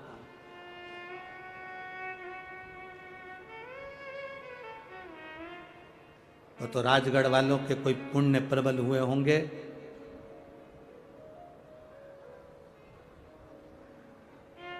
जो यीशु महापुराण की कथा आशीष तिवारी जी लेकर माँ जालपा की इस पुण्यमय धरी पर आ गए, ये उसकी कृपा से प्राप्त हो गए। ये तो जीवन की एक सिद्धता है, जीवन का एक आनंद है।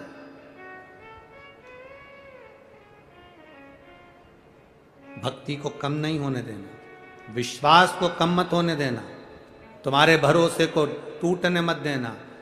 कोई कितना ही कहे, नहीं साहब 5 दिन की कथा है, मेरा शिव महापुराण छूटना ना चाहिए, मैं जाऊंगी शिव कथा सुन। लोग कहेंगे टीवी पर तो आ रही है, नहीं साहब टीवी पर तो मैं रोज सुनती हूं, पर आज अपने नगर में हो रही है, अपने क्षेत्र में हो रही है, 100 किलोमीटर दूर, 50 किलोमीटर दूर मेरे बाबा ने मुझे बुलाया है, मैं जाऊंगी।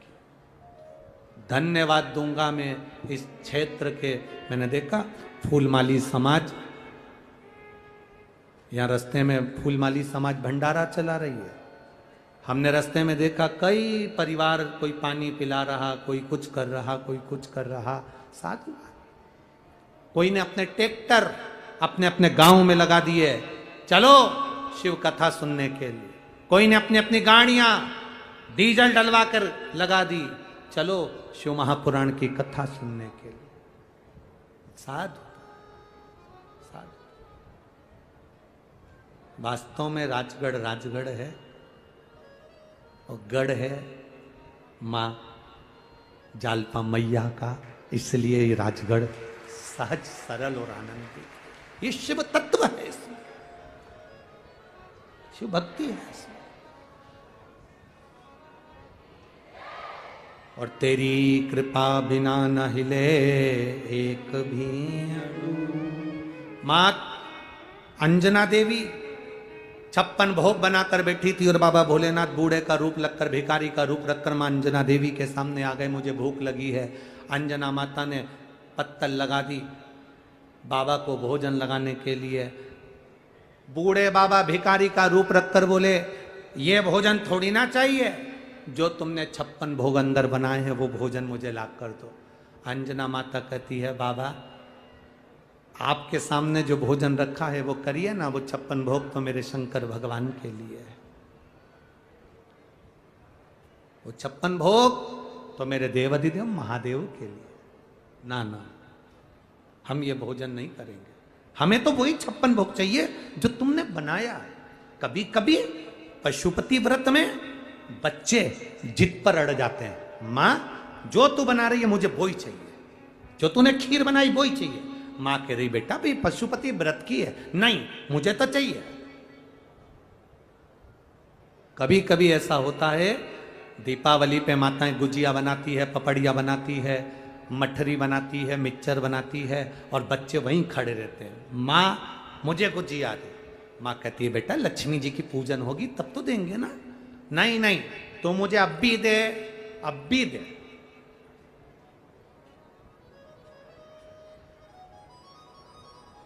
मां मना करती है, नहीं नहीं नहीं दे सकती, क्योंकि लक्ष्मी जी की पूजन नहीं हुई, अभी नहीं दे ना। मां मुझे तो दे। तब मां उलझन में फंस जाती है। तब मां एक काम करती है कि अब बच्चा जिद कर रहा है, तो मां उस गुजिये में से कुछ गुजिये लक्ष्मी जी के भोग के लिए अलग रख देती है और उसमें से थोड़ा सा गुजिया निकाल कर बच्चे को दे देती है। पर मेरे भोलेनाथ जी जो दरिद्र का रूप, जो बूढ़े का रूप रखकर आए हैं, उन भोलेनाथ ने कहा, ना, जितना 56 भोग तुमने अंदर बनाया है अंजना माता, वो 56 भोग मुझे चाहिए। अब तो अंजना माता को क्रोध आ गया, गुस्सा मां को आया और अंजना माता को क्रोध आया और अंजना माता ने कहा, बाबा आप कहें तो मैं दूसरा भोजन बनाकर आपको दे दूं, पर वो 56 भोग नहीं दे सकता, मैं वो 56 भोग नहीं दूं, वो तो मैंने देवाधिदेव महादेव के लिए बनाया।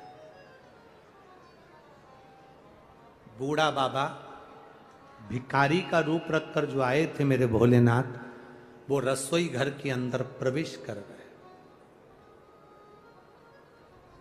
रसोई घर के अंदर प्रवेश करे और जैसे ही रसोई घर के अंदर प्रवेश किया, प्रवेश करते ही 56 भोग उठाया मेरे देवाधिदेव महादेव ने और उठाकर बाहर आंगन में लेकर बैठ गए।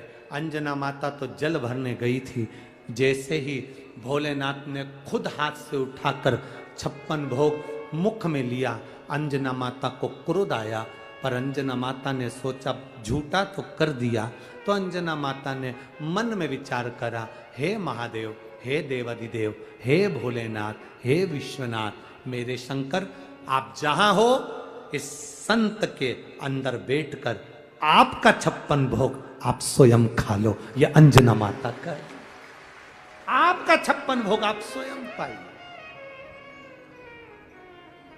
आप स्वयं पाओ, ये भोग आप स्वयं लगाओ।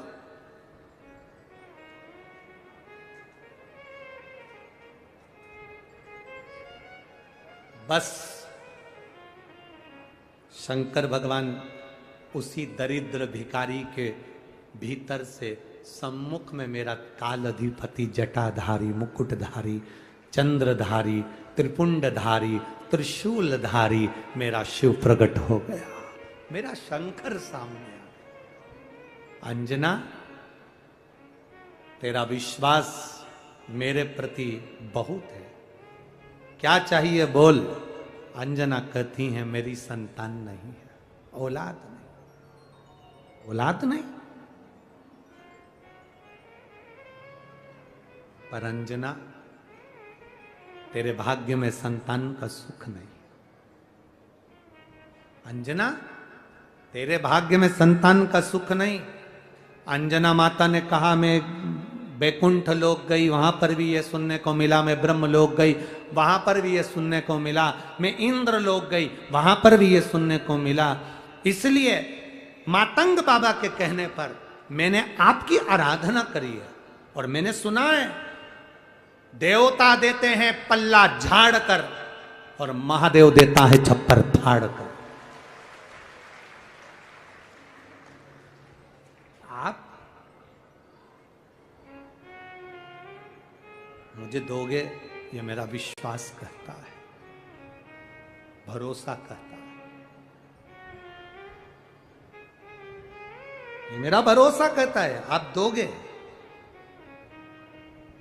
और शिव जी कभी थोड़ा बहुत नहीं देते। भगवान कृष्ण के घर में जब औलाद नहीं हुई, भगवान कृष्ण के घर में जब संतान नहीं हुई, तब गर्गाचार्य बाबा के कहने पर अपनी रानियों के साथ बैठकर 11-11 दिन तक अनुष्ठान करे, तो भगवान शंकर ने एक एक रानी को 11-11 संतान दी। भगवान कृष्ण की 16,108 रानी की यहाँ 11-11 संतान हुई, 10 छोरे 1 छोरी, तो 1,77,186 भगवान कृष्ण के घर में बच्चे हुए। अब अंजना माता को भगवान अंजना जी कह रही हैं, प्रभु ब्रह्मा जी ने मना करा, सब ने मना करा, पर मेरा विश्वास कहता है, मेरे गुरु ने कहा है कि आप भाग्य को भी पलट देते हो और आप जो देते हो छप्पर फाड़ कर देते हो। शंकर भगवान ने कहा, अंजना तू चिंता मत कर, तू इतना विश्वास रखती है ना, अपने गुरु के वचन पर तूने विश्वास करा। शिव महापुराण के वचन पर जो विश्वास करता है, शंकर भगवान की बताई हुई बात पर जो विश्वास करता है, शिव पुराण के वचन पर जो विश्वास करता है। कई लोग ऐसे भी मिलेंगे, सुन लेते हैं, हाँ क्या होगा जल चढ़ाने से, क्या होगा बेलपत्री के नीचे जाने से, क्या होगा बेलपत्री के नीचे दिया लगाने से, क्या होगा शंकर भगवान को बेलपत्री पर शहद लगाकर चढ़ाने से, क्या होगा चावल का दाना चढ़ाने से, क्या होगा दुर्वा चढ़ाने से। ये पत्र आधे से ज्यादा तो हम पढ़ भी नहीं पाते और आपके ही नगर के पत्र आपको ही छोड़कर जाएंगे। कभी इनका स्मरण करिएगा कि क्या होता है शंकर की कथा पर विश्वास करने पर शिव क्या दे देता है। ये अंजना माता से भगवान शंकर कह रहे हैं, तुमने मातंग ऋषि का कहना माना, इसलिए तुम्हारे यहाँ संतान जरूर होगी। मैं स्वयं अपने तेज को पवन देव के माध्यम से तुम्हारे गर्भ में भेजूंगा और तुम्हारे गर्भ से जो संतान उत्पन्न होगी उसका नाम हनुमान होगा। हनुमान। पर अंजना, सुनो अंजना,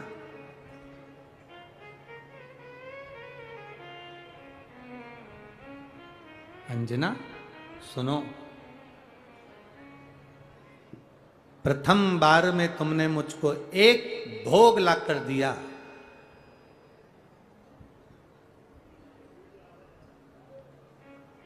56 भोग में से प्रथम भोग मुझे ला कर दिया, और आखिरी के 5 भोग रह गए थे। इसलिए अंजना, तुम चिंता मत करना, तुम्हारे गर्भ से भी केवल एक पुत्र नहीं, तुम्हारे गर्भ से 6 पुत्रों का भी जन्म होगा। हनुमान जी के सगे 5 भाई और हैं, आपको कथा में पहले कहा है, सुनिए कि नहीं सुनिए, जम के बोलो जरा, सुना है ना? हनुमान जी के 5 भाई और हैं, गतिमान, वृतिमान, रतिमान, कैतुमान, ऐसे हनुमान जी के 5 भाइयों का क्रम और आता है शिव महापुराण के अंतर्गत। 5 भाई, अकेले नहीं हनुमान। हमने गतिमान का तो वर्णन आपको पहले भी करा है कि हनुमान जी के चरण के सिंदूर से जिस फैक्ट्री को, जिस गाड़ी को, जिस लोहे का जो कारखाना हो जो नहीं चल रहा हो, गाड़ी बार बार खराब हो रही हो और बार बार एक्सीडेंट हो रहे हो, बार बार तकलीफ भोग रहे हो, तो श्री हनुमान जी के भाई गतिमान का नाम लेकर स्वस्तिक बनाने का बोला था। याद है किसी को? जिसको याद है हाथ उठाओ। याद है आप लोगों को? रखिए रखिए। गतिमान हनुमान जी के भाई हैं, तुम चिंता ना करो। और समय आया और उस समय के अंतर्गत मां के सुंदर आनंद से पवन तनय संकट हरन मंगल मूर्ति रूप राम लखन सीता सहित हृदय बसौ सुरभूप। शिव के एक अंश मात्र, शंकर का एक स्वरूप माता अंजना के गर्भ में पहुंच गए।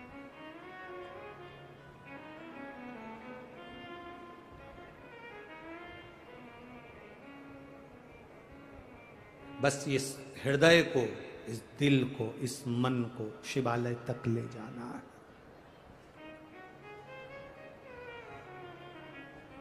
और जब ये मन, जब ये चित्त शिवालय तक पहुंच जाए तो समझ लो कि तुम्हारी जिंदगी की सार्थकता हो गई। सार्थकता है तुम्हारे जीवन की।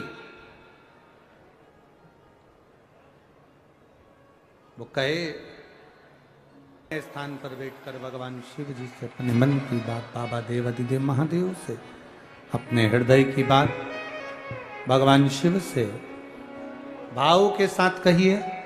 जहां जगह मिले वहां बैठकर बाबा से प्रार्थना करिए, बड़े भाव से प्रार्थना करिए।